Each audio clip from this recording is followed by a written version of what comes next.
এবছরের মাঝামাঝি নির্বাচন চায় বিএনপি, প্রধান উপদেষ্টার রোডম্যাপে প্রস্তুতি নিচ্ছে ইসি। ফ্যাসিবাদের পক্ষে যারা লিখবে তাদের কলম ভেঙে দেয়া হবে বললেন হাসনাত আব্দুল্লাহ। এইচএমপি ভাইরাসের সংক্রমণ রোধে বেনাপোল বন্দরে সতর্কাবস্থা এবং নাটোরে এখনও দখলমুক্ত হয়নি সরকারি খাল।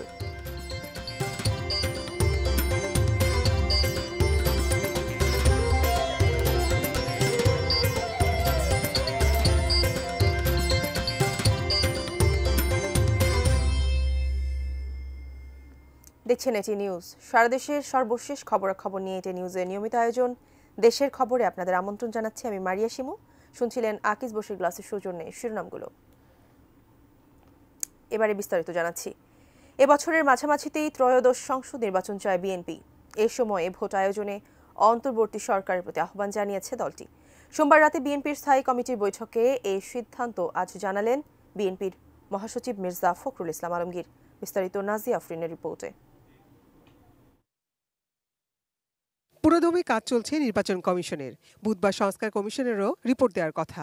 এমন পরিস্থিতিতে নির্বাচনের জন্য দেরি করার কোনো যৌক্তিকতা নেই বলে মত এসেছে সোমবার রাতে বিএনপির ভারপ্রাপ্ত চেয়ারম্যান তারেক রহমানের নেতৃত্বে দলটির স্থায়ী কমিটির বৈঠকে। জাতীয় সংসদ নির্বাচনের পূর্বে স্থানীয় সরকার নির্বাচনের কোনো প্রশ্নই ওঠে না। মঙ্গলবার গুলশানের চেয়ারপারসনের কার্যালয়ে সংবাদ সম্মেলনে বৈঠকে বিস্তারিত জানালেন দলের মহাসচিব মির্জা ফখরুল ইসলাম আলমগীর। নির্বাচিত সরকারের কোনো বিকল্প নেই, এটা গণতন্ত্রে এটাই হচ্ছে সবচেয়ে ইম্পর্টেন্ট বিষয়।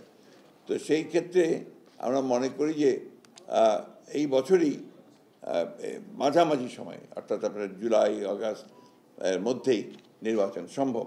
2024-25 অর্থ বছরে ভ্যাট ও সম্পূরক শুল্ক বাড়িয়েছে অন্তর্বর্তী সরকার। এতে জনজীবনে অসন্তোষ বাড়বে বলে আশঙ্কা করছে বিএনপি। একদিকে নিত্য প্রয়োজনীয় দ্রব্যাদির মূল্য বৃদ্ধি, ক্রমবর্ধমান মুদ্রাস্ফীতি, অন্যদিকে ভ্যাট ও অন্যান্য করের হার বৃদ্ধি অর্থনীতির নেতিবাচক প্রভাব ফেলবে বলে সবাই মনে করে। সমমনা রাজনৈতিক দলগুলোর সাথে আলোচনা করে কোন প্রেক্ষাপটে নির্বাচন নিয়ে সিদ্ধান্ত জানান মহাসচিব। জামাতে ইসলাম তাদের নিজস্ব দৃষ্টিভঙ্গিতে বলেছেন, আমরা আমাদের দৃষ্টিভঙ্গি বলেছি। আমাদের সঙ্গে যারা যুগপথ আন্দোলন করেছেন তাদের সকলের সঙ্গে আমরা কথা বলছি, ইতিমধ্যে বলেছি, প্রত্যেকেই তারা একমত যে নির্বাচন দ্রুত হওয়া দরকার। এই ব্যাপারে কোনো দ্বিমত আমাদের মধ্যে নেই। জাতীয় নির্বাচনের আগে স্থানীয় সরকার নির্বাচন সম্ভব নয় বলেও মন্তব্য বিএনপি মহাসচিবের। তিনি বলেন, নির্বাচিত সরকার ছাড়া বিগত ফ্যাসিস্ট সরকারের বিচারও নিশ্চিত করা সম্ভব নয়। নির্বাচন কমিশনে বলেছে যে আমরা রেডি, নির্বাচন করার জন্য আমরা তৈরি আছি, এবং তারা জাতীয় সংসদ নির্বাচন করার জন্যই তৈরি আছে, এবং তারা পরিষ্কার করে বলে দিয়েছে যে দুটো নির্বাচন একসাথে সম্ভব না। সুতরাং এটা আজকে জাতির স্বার্থে আমাদের মাঝে মাঝে আমি নিজে অবাক হই, আমরা অবাক হই আর কি, যে এরকম একটা ক্রিটিক্যাল মোমেন্টে জাতীয় সংসদ নির্বাচন ছাড়া অন্য নির্বাচন করার চিন্তাটা আসে কোত্থেকে। নাজিয়া আফরিন, এটি নিউজ, ঢাকা। আমিও তো টাকা রাখি, কিন্তু আবার উঠেই খাই ফেলাই। তারপর ভিডিও দেখে একটা সেভিংস অ্যাকাউন্ট করে ফেললাম। বিকাশের মাধ্যমেই আমি টাকাটা ব্যাংকে জমাচ্ছি। অপচয় না করে আমরা যা রুজি রোজগার করি এটাকে আমাদের আসলে সঞ্চয় করা প্রয়োজন। বিকাশ অ্যাপে ডিপিএস, টাকা জমায় সারা দেশ। দেখছেন দেশের খবর। আওয়ামী লীগ ছাড়া আগামী জাতীয় সংসদ নির্বাচন অংশগ্রহণমূলক হবে না। যারা বলে তারা ফ্যাসিবাদের ইন্ধনদাতা। ফ্যাসিবাদের পক্ষে যারা লিখবে তাদের কলম ভেঙে দেওয়া হবে বলেছেন বৈষম্য বিরোধী ছাত্র আন্দোলনের আহ্বায়ক হাসনাত আব্দুল্লাহ। সকালে নারায়ণগঞ্জের চাষারায় জুলাই ঘোষণাপত্রের দাবিতে লিফলেট বিতরণ, গণসংযোগ ও পথসভা কর্মসূচিতে তিনি এ মন্তব্য করেন। টকশোজীবী, যেসব মিডিয়া পাড়া, যেসব বিশ্ববিদ্যালয়ের শিক্ষক, যেসব বুদ্ধিজীবী এখন আওয়ামী লীগের মানবাধিকারের জন্য তারা সরব হয়েছেন, ফ্যাসিবাদের পক্ষে যে কলমগুলো এখন আবার লিখবে, আমরা সেই কলমগুলোকে আমরা ভেঙে দিব। ফ্যাসিবাদের পক্ষে যেসব মিডিয়া কথা বলবে, আমরা সেই মিডিয়ার বিপক্ষে আমাদের অবস্থান আমাদের অব্যাহত থাকবে। ফ্যাসিবাদের পক্ষে যেসব মগজ আবার তাদের চিন্তা প্রসূত করবে, আমরা সেসব চিন্তার বিপক্ষে আমাদের শক্ত অবস্থান থাকবে। হিউম্যান মেটানিউমোভাইরাস বা এইচএমপিভির সংক্রমণ রোধে বেনাপোল বন্দরে জারি রয়েছে সতর্কাবস্থা। ইমিগ্রেশনের স্বাস্থ্য বিভাগের পক্ষ থেকে ভারত বাংলাদেশের মধ্যে চলাচলকারী পাসপোর্টধারী যাত্রীদের স্বাস্থ্য পরীক্ষা করা হচ্ছে, দেয়া হচ্ছে মাস্ক পরা সহ সচেতনমূলক বিভিন্ন পরামর্শ। বেনাপোল প্রতিনিধি মোহাম্মদ আলী শাহিনের তথ্য ও ছবিতে ডেস্ক রিপোর্ট। ভারতে নতুন ভাইরাস হিউম্যান মেটানিউমো ভাইরাস বা HMPV দেখা দেওয়ার পর বৃহস্পতিবার বেনাপোল স্থলবন্দরে সতর্কাবস্থা জারি করা হয়। ভারত ফেরত পাসপোর্টধারী যাত্রীদের স্বাস্থ্য পরীক্ষা করছে ইমিগ্রেশন স্বাস্থ্য বিভাগ। হাঁচি কাশি বা সর্দির কোনো লক্ষণ আছে কিনা, তো তারা এটা পায়নি আমার কাছ থেকে, এই জন্য আর কি আমাকে অ্যাপ্রুভাল দিয়ে দিয়েছে। এখন আমি দেশে চলে যাব। এইখানে আসার পরে আমার বাংলাদেশ স্বাস্থ্য বিভাগ আমার সমস্ত রকম পরীক্ষা নিরীক্ষা করে আমার যাওয়ার অনুমতি দিয়েছে। মানে যে নতুন একটা ভাইরাস পাওয়া গেছে নাকি, সেই জন্য আমাকে শারীরিক চিকিৎসা করা হয়েছে, বাট আমার ভিতরে কোনো জীবাণু পাওয়া যায়নি, বাট আমি সুস্থ আছি। তাদেরকে জিজ্ঞাসা করা হচ্ছে কোনো জ্বর, সর্দি, কাশি অথবা গলা ব্যথা, শ্বাসকষ্ট অথবা গায়ে কোনো র্যাশ আছে কিনা। সংক্রমণের ঝুঁকি কমাতে মাস্ক পরা, নিরাপদ দূরত্বে অবস্থান করা এবং সর্দি, কাশি, জ্বর থাকলে অতি দ্রুত চিকিৎসকের শরণাপন্ন হওয়ার পরামর্শ দিচ্ছেন চিকিৎসকরাই। যারা প্রবেশ করবে তাদেরকে প্রথমে তাদেরকে স্ক্যানিং করানো হচ্ছে এবং স্ক্যানিং এর আওতায় তাদের জ্বর আসছে কিনা, ঠান্ডা কাশি আছে কিনা বা শ্বাসজনিত কোনো সমস্যা আছে কিনা, এগুলো প্রাথমিক ইতিহাস নেওয়া হচ্ছে। HMPV ভাইরাসের সংক্রমণ নিয়ে আতঙ্কিত না হয়ে স্বাস্থ্যবিধি মেনে চলে নিরাপদ থাকার পরামর্শ দিচ্ছেন বিশেষজ্ঞ চিকিৎসকরা। Shamsul Arefin, desk report, ATN news. নাটোরের সিংড়ায় ছোট চৌগ্রামের সরকারি খালগুলো এখনও আওয়ামী লীগের প্রভাবশালীদের দখলে। মাছ চাষের জন্য বাঁধ দিয়ে ছোট ছোট পুকুরে পরিণত করা হয়েছে খালগুলোকে।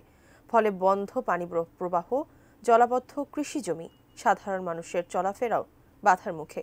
নাটোর প্রতিনিধি বোরহান উদ্দিন বনির তথ্য ছবিতে ডেস্ক রিপোর্ট।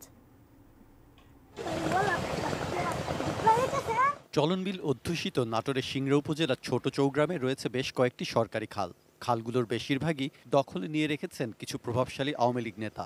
তারা খালের মাঝে বাঁধ দিয়ে মাছ চাষ করে আসছেন। পানি নিষ্কাশনের পথ বন্ধ হয়ে যাওয়ায় জলাবদ্ধতা সৃষ্টি হয়েছে এলাকার আবাদি জমিতে। ক্ষতিগ্রস্ত কৃষক, পেরেছে জনদুর্ভোগ। 8 বছর হলে খাল বন্ধ, আমরা চলাফেরা করতে পারছি না। প্লাস আমাদের মোটামুটি 5000 বিঘা জমি এখানে জলাবদ্ধ হয়ে থাকছে। এক সময় পানি এই দিক দিয়ে নৌকা চলাচল করতে, এখন জলাবদ্ধ হয়ে গেছে, কোনো কিছু যেতে পারে না, আসতে পারে না। বর্ষার সময় এই বাড়ি থেকে ওই বাড়িতে আমরা পার হতে পারি না।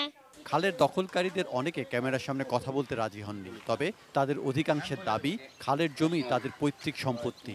নিজস্ব জমিতে খাল খনন করেছেন। আমাদের বাপ দাদারা কিনে সম্পত্তি, আমরা কিনিনি।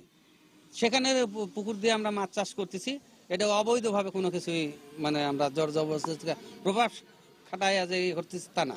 প্রশাসন বলছে সরকারি খাল কেউ দখল করতে পারে না। খাল মুক্ত করতে দখলদারদের বিরুদ্ধে ব্যবস্থা নেওয়া হবে। সিংড়াতে যদি কোনো দুষ্কৃতকারী থাকে, এরকম দখলবাজ থাকে, তাদের প্রতি আমাদের উপজেলা প্রশাসনের একেবারে কড়া নির্দেশ যে কোনো ধরনের উন্মুক্ত জলাশয়কে আবদ্ধ করা যাবে না এবং সাধারণ মানুষের সেখানে নামতে কোনো বাধা দেওয়া যাবে না, তাহলে আমরা আইনের আওতায় আনব। ভুক্তভোগী এলাকাবাসী বলছেন, আগে খাল উদ্ধারের চেষ্টা হলেও প্রভাবশালীদের কারণে তা সম্ভব হয়নি। সরকারি কর্মকর্তারা পরিদর্শন করে গেলেও কোনো ব্যবস্থা নেওয়া হয়নি। বর্তমান সরকারের কাছে প্রতিকার চাইছেন তারা। Saikat Dasgupta, desk report, ATN news. চিকিৎসক সংকটে ব্যাহত হচ্ছে যশোরের অভয়নগর উপজেলা স্বাস্থ্য কমপ্লেক্সের সেবা। যেখানে 10 জন বিশেষজ্ঞ সহ 29 জন চিকিৎসক থাকার কথা, সেখানে চিকিৎসক মাত্র 12 জন। বেড সংকটের কারণে বারান্দায় রেখেও চিকিৎসা দেয়া হয় রোগীদের। যশোর থেকে নজরুল ইসলাম মল্লিকের পাঠানো তথ্য ছবিতে ডেস্ক রিপোর্ট। যশোরের অভয়নগর উপজেলা স্বাস্থ্য কমপ্লেক্স সরকারি হাসপাতালে গড়ে প্রতিদিন জরুরি বিভাগে 150 থেকে 200 এবং বহির্বিভাগে 500 থেকে 600 রোগী সেবা নেন। অতিরিক্ত রোগীর চাপ সামলাতে প্রতিদিনই বিপাকে পড়তে হয় চিকিৎসকদের। বিশেষজ্ঞ চিকিৎসক কম থাকায় অনেক রোগীকে অতিরিক্ত টাকা দিয়ে চিকিৎসা নিতে হচ্ছে বেসরকারি ক্লিনিক ও ডায়াগনস্টিক সেন্টারে।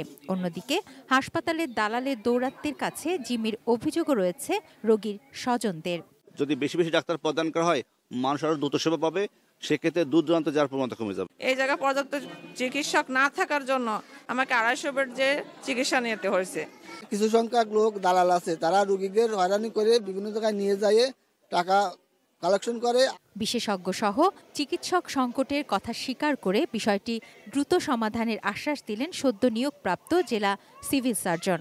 যেহেতু আমি সদ্য যোগদান করেছি, এটা বিষয়টা বিস্তারিত জেনে এই বিষয়ে কি পদক্ষেপ নেওয়া যায়, এখানকার যে বিশাল জনসংখ্যা আছে তাদের স্বাস্থ্যসেবা যাতে সুষ্ঠুভাবে পায়, সেই বিষয়ে আমরা পরবর্তী ব্যবস্থা গ্রহণ করব।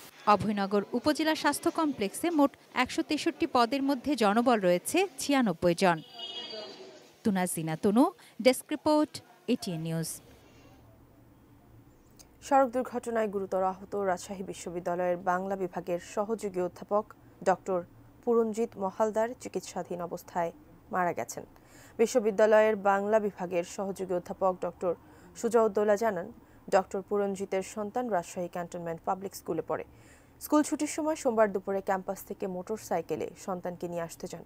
নগরীর চন্দ্রিমা থানার 12 রাস্তার মোড়ে পৌঁছালে মোটরসাইকেল নিয়ন্ত্রণ হারিয়ে পড়ে গিয়ে মাথায় গুরুতর আহত পান।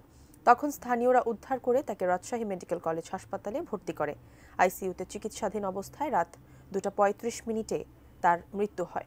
সকালে তার মরদেহ বিশ্ববিদ্যালয়ের শহীদুল্লাহ কলা ভবনের সামনে নেওয়া হলে তার বন্ধু, শুভানুধ্যায়ী সহকর্মী ও শিক্ষার্থীরা শ্রদ্ধা নিবেদন করেন।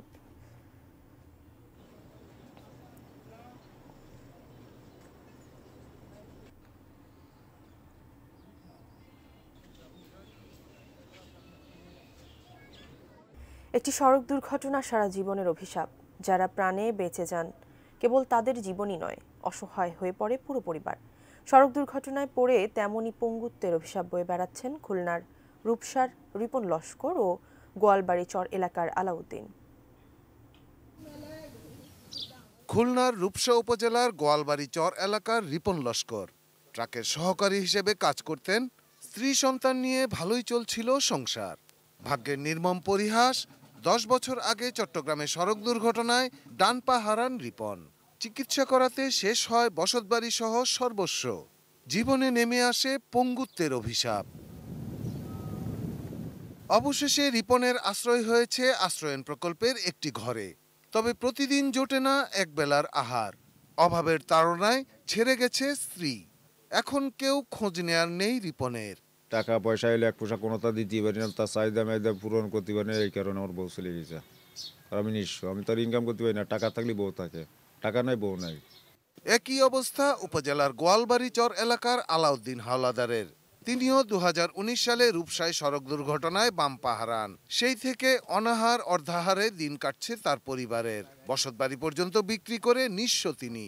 ভাঙ্গা ঘরের ভিতর থাকি, আপনার এই ছাড়া এখন চলার কোনো গতি নেই আমার। আব্বা আছে বৃদ্ধ, সেও কোনটা করতে পারে না, এই টুকটাক দিন আনি দিন খাচ্ছে, আমারও চালাচ্ছে। জনপ্রতিনিধিদের কাছে বারবার ধর্ণা দিয়েও তাদের ভাগ্যে জোটেনি কোনো সুযোগ সুবিধা। এমন অসহায় পরিবারের জন্য সরকারি সহায়তার দাবি এলাকাবাসীর। উনি কোনো কাজ কাম করতে পারে না, উনি খুব অসহায়, ওনার কেউ কোনো সহযোগিতা করে না এ পর্যন্ত। যদি কোনো ব্যবস্থা করে দেওয়া হতো সরকার থেকে, তাহলে হয়তো আমার কাকু বেঁচে থাকতো। সরকারি ঘর আল্লাহর রাস্তায় একটু পাইছি, ছেলে মেয়ে নিয়ে আমার চলতে খুবই অসহায় আছি। ছোটখাটো দোকান খুলে সুন্দরভাবে জীবনযাপনের স্বপ্ন দেখেন রিপন ও আলাউদ্দিন। তাদের স্বপ্ন পূরণে এগিয়ে আসবেন সরকার ও বিত্তবানরা, এমন প্রত্যাশা তাদের এবং সহমর্মীদের। Shahidul Rana, desk report, ATN news. শেষ করব দেশের খবর, তবে তার আগে আকিজ বশির গ্লাসের সৌজন্যে শিরোনামগুলো দেখে নিচ্ছি আরও একবার।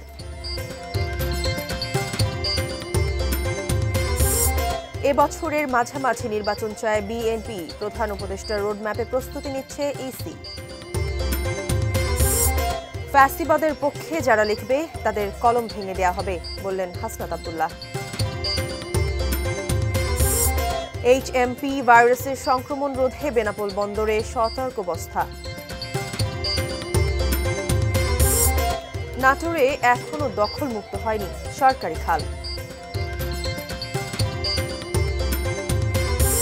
সড়ক দুর্ঘটনায় আহত রাজশাহী বিশ্ববিদ্যালয়ের শিক্ষক পুরঞ্জিত মহলদার মারা গেছেন। এবং পঙ্গুত্বের অভিশাপ বয়ে বেড়াচ্ছেন খুলনার রিপন ও আলাউদ্দিন।